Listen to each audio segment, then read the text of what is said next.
Assalamualaikum warahmatullahi wabarakatuh. Nah,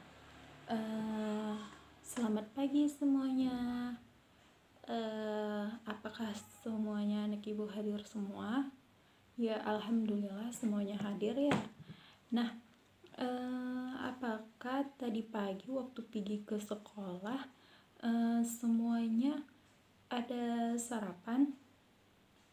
Ya, sarapan itu sangat penting bagi kita, kesehatan tubuh kita, dan membuat kita lebih fokus lagi untuk menghadapi pelajaran. Kemudian, apakah tadi yang waktu pagi pergi ke sekolah ada yang mandi pagi? Ya, wajib mandi pagi itu. Mandi pagi sangat penting bagi kesehatan tubuh kita, kebersihan, dan membuat tubuh kita menjadi sehat, terhindar dari penyakit, kuman-kuman, dan kotoran. Nah, jadi sarapan pagi dan mandi pagi itu sangat wajib kita lakukan. Coba lihat di sekelilingnya, di samping kanan dan kirinya atau di bawah mejanya ada sampah yang berserakan atau tidak. Nah, ayo dikutip. Sampah itu harus kita bersihkan dan kita jaga di sekitar kita dari sampah, karena untuk memulai pelajaran dan menjalani pelajaran yang baik dan nyaman, kita itu harus menjaga kebersihan di sekitar kita. Maka dari itu, sampah-sampah yang ada di sekitar kita dan di bawah meja ini harus bersih. Maka dari itu, kita bersihkan dahulu sampah-sampah yang ada di sekitar kita.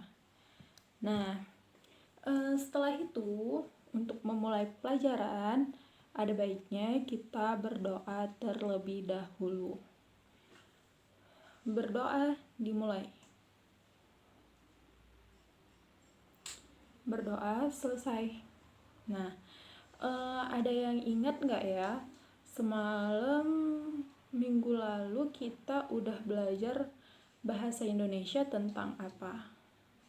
Nah, iya, minggu lalu kita sudah belajar bahasa Indonesia tentang strategi meningkatkan kemampuan berbicara.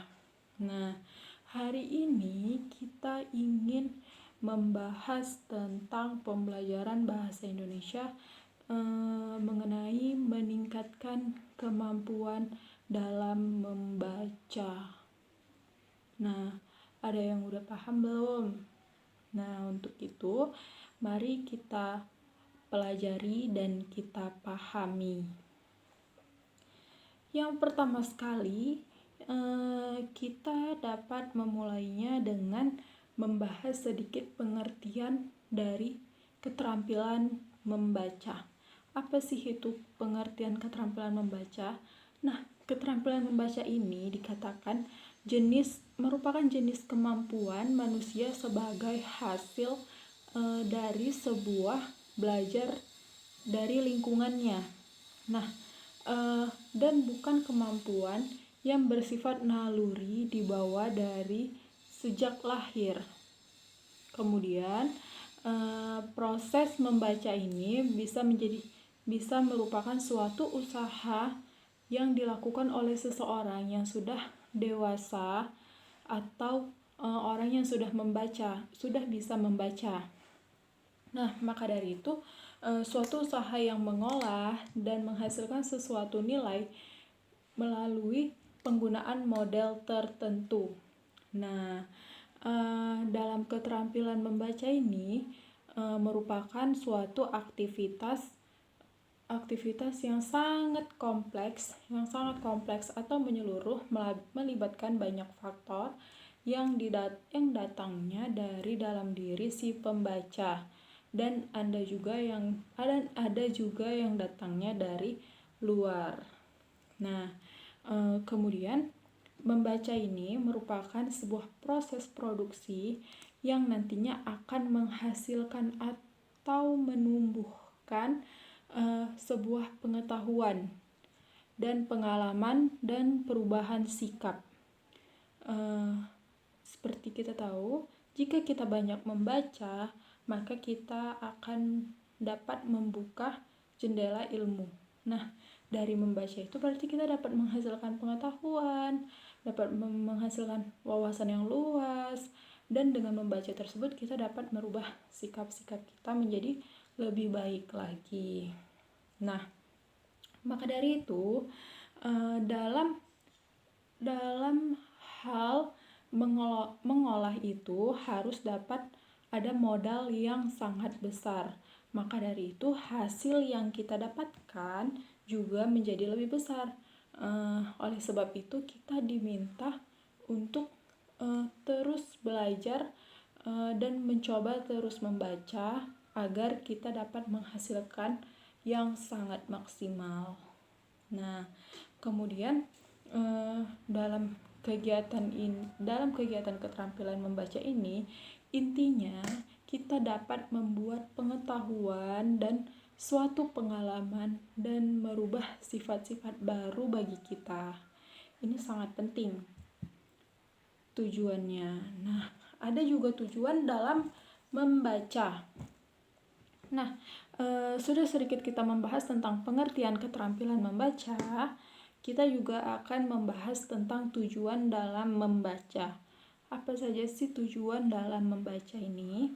Nah, yang telah kita ketahui bahwa dalam membaca mempunyai tujuan yang utama ialah untuk mendapatkan informasi dari teks bacaan yang akan kita bacakan. Nah, tujuannya untuk mendapatkan informasi tersebut. Nah, saat kita membaca dengan mengetahui akhir dan mengetahui apa tujuannya, akan lebih mudah untuk kita memahaminya. Tentunya itu. Dan ada tujuan membaca menurut Resmini pada tahun 2006. Apa saja? Ia menjelaskan bahwa tujuannya ialah untuk satu, ada menikmati sebuah keindahan. Nah, tadi menurut Resmini.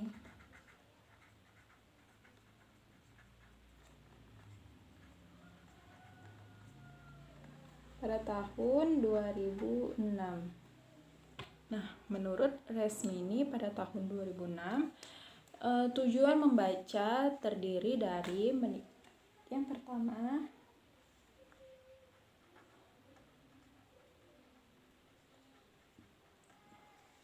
menikmati sebuah keindahan, sebuah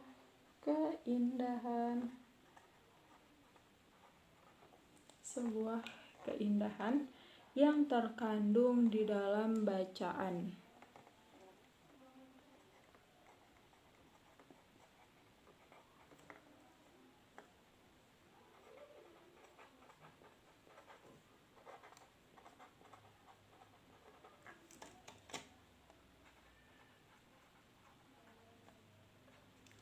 Nah, selanjutnya yang kedua menurut Resmini tadi, tujuannya ialah membaca dengan bersuara akan memberikan sebuah kesempatan kepada siswa untuk menikmati bacaannya. Nah, berarti ini lebih menekankan kepada membaca bersuara, membaca yang mengeluarkan suara. Jadi dia akan menikmati bacaannya menurut ia. Berarti membaca bersuara akan menikmati bacaannya. Karena ada juga yang membaca dalam hati.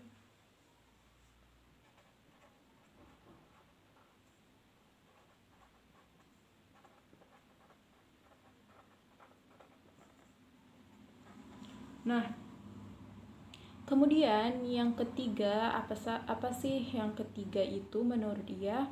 Menggunakan strategi tertentu untuk memahami sebuah bacaan, menggali simpanan pengetahuan atau skemata siswa berupa tentang suatu topik. Nah, di sini nih menurut dia dengan menggunakan strategi tertentu, kita dapat menjumpai atau menemukan cara membaca yang baik dan dan membuat kita si pembacanya ini paham dan menikmatinya. Nah, berarti menurut dia menggunakan strategi tertentu untuk melakukan kegiatan membaca.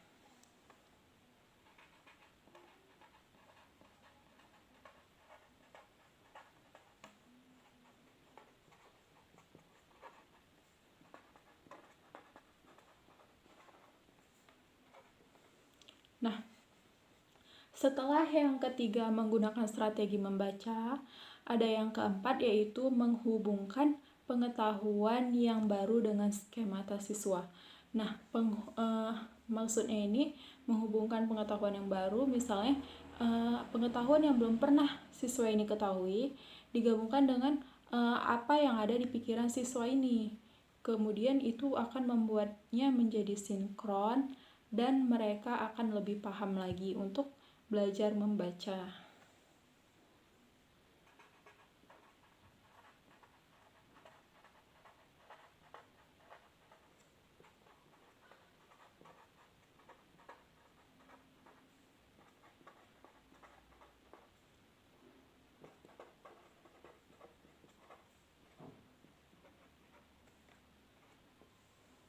Nah, kemudian ada yang kelima yaitu mencari informasi untuk pembuatan sebuah laporan yang akan disampaikan melalui lisan dan tertulis. Nah, di sini kita dapat mencari sebuah informasi atau pengetahuan untuk membuat sebuah laporan yang akan kita sampaikan secara lisan dan tertulis. Menurut Resmini pada tahun 2006.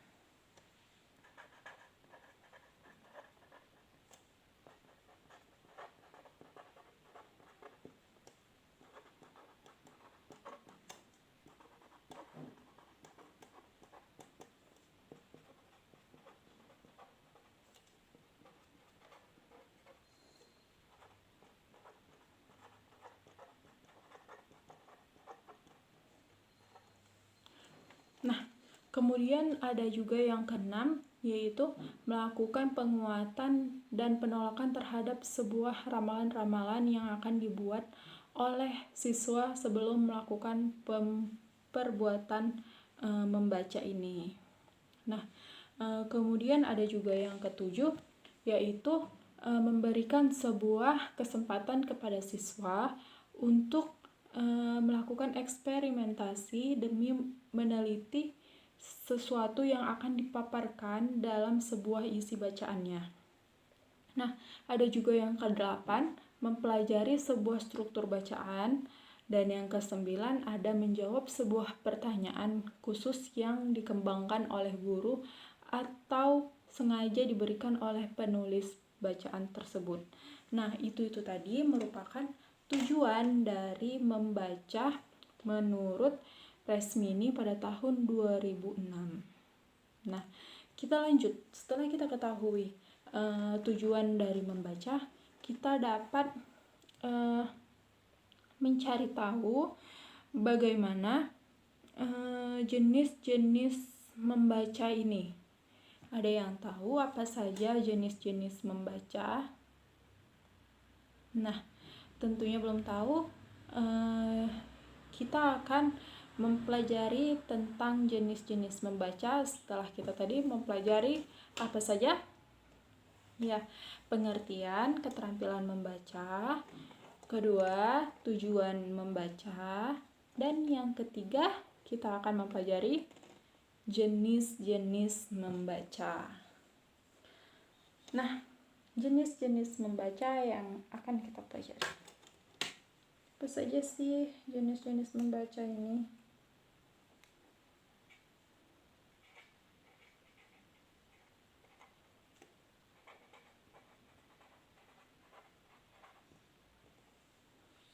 jenis-jenis membaca. Titik 2.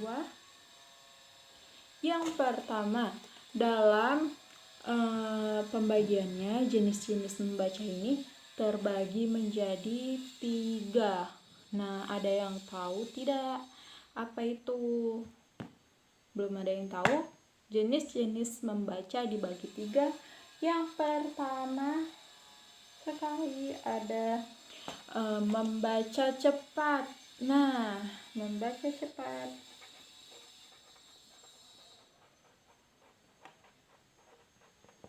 Tentu kita sering mendengar membaca cepat ini ya. Membaca cepat ini sering kali kita dengar, apa sih itu ya, membaca cepat. Kenapa membaca cepat ini? Dalam tekniknya, membaca cepat ini dapat digunakan sebagai cara belajar yang efektif. Pada saat kita membaca cepat ini, berarti kita melakukan teknik membaca dengan memindahkan sebuah pandangan mata dengan cepat, dengan lincah dari perkata baris per baris. Kemudian seperti ini, kita membaca cepat. Menikmati sebuah keindahan yang terkandung di dalam bacaan. Nah, mata ini tadi kita langsung cepat melihat perkata ke depannya langsung, ke sampingnya langsung, apa itu bacaannya. Kemudian kalau langsung ke perbaris kita bacanya, menikmati sebuah keindahan yang terkandung di dalam bacaan, menikmati bacaan saat bersuara. 3. Menggunakan strategi membaca. Nah, pandangan mata kita itu langsung mencari kata-kata yang selanjutnya. Apa sih? Nah, itu tadi cara membaca cepat. Kemudian dalam tujuan membaca cepat ini ialah supaya pembaca dengan mudah dapat memahami sebuah isi bacaannya dengan cepat. Tentunya itu ya. Kemudian dan salah satunya cara membaca cepat ini ialah dengan konsentrasi penuh pada sebuah bacaan yang akan kita baca ini dan menghilangkan kebiasaan si pembaca dengan bersuara dan tidak mengulang bacaan dan memperluas sebuah jangkauan mata kita. Nah, kita berarti diminta untuk fokus, konsentrasi kepada bacaan kita, kepada bacaannya, dan kita tidak diminta untuk mengulang-ulang kata. Misalnya menikmati sebuah keindahan gitu, gak boleh. Berarti kita harus diminta konsentrasi dan tidak mengulang bacaan kata tersebut. Nah, itu jenis yang pertama, ada jenis membaca cepat. Yang kedua, ada jenis membaca sekilas.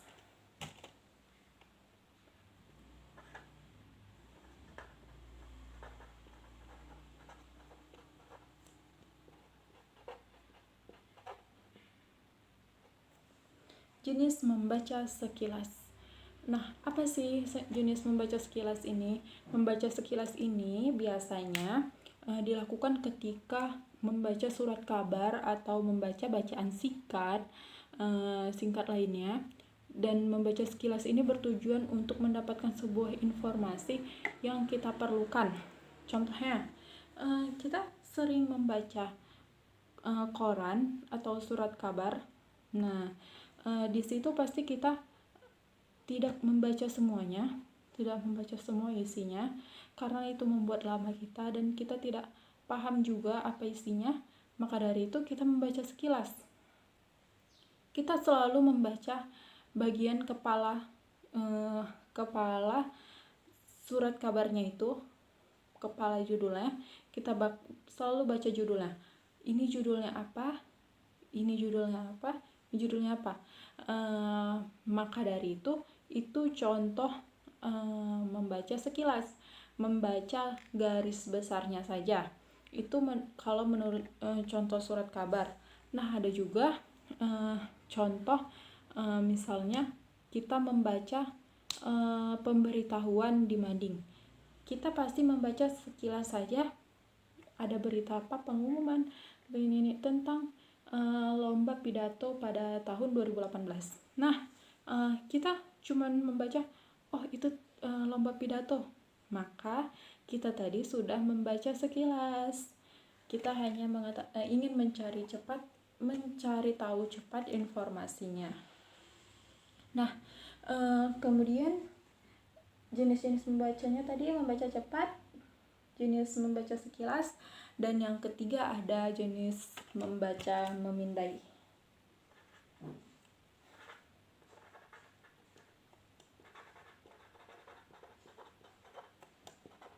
Memindai. Iya, apa sih itu jenis membaca memindai? Nah, jenis membaca memindai ini merupakan membaca yang digunakan demi mendapatkan informasi dan tidak membaca yang lainnya. Langsung membaca ini langsung kepada masalah yang diperlukan. Membaca memindai ini bisa di saat kita sedang mencari arti sebuah kata dalam kamus dan lain sebagainya.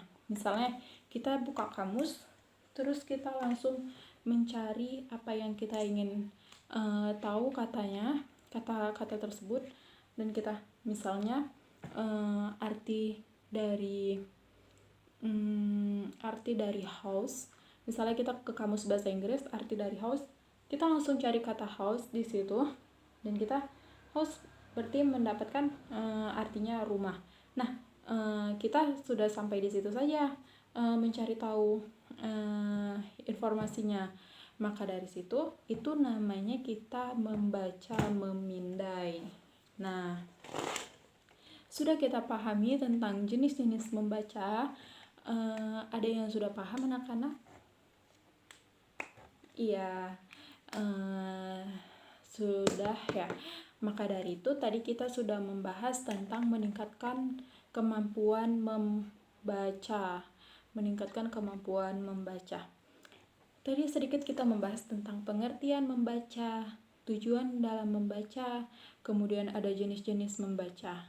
Nah, apabila ada yang tidak paham, dapat dan boleh ditanyakan. Apabila sudah paham, alhamdulillah, dan kita akhiri perjumpaan kita cukup sampai di sini. Kita akhiri dengan wabillahi taufiq wal hidayah. Assalamualaikum warahmatullahi wabarakatuh.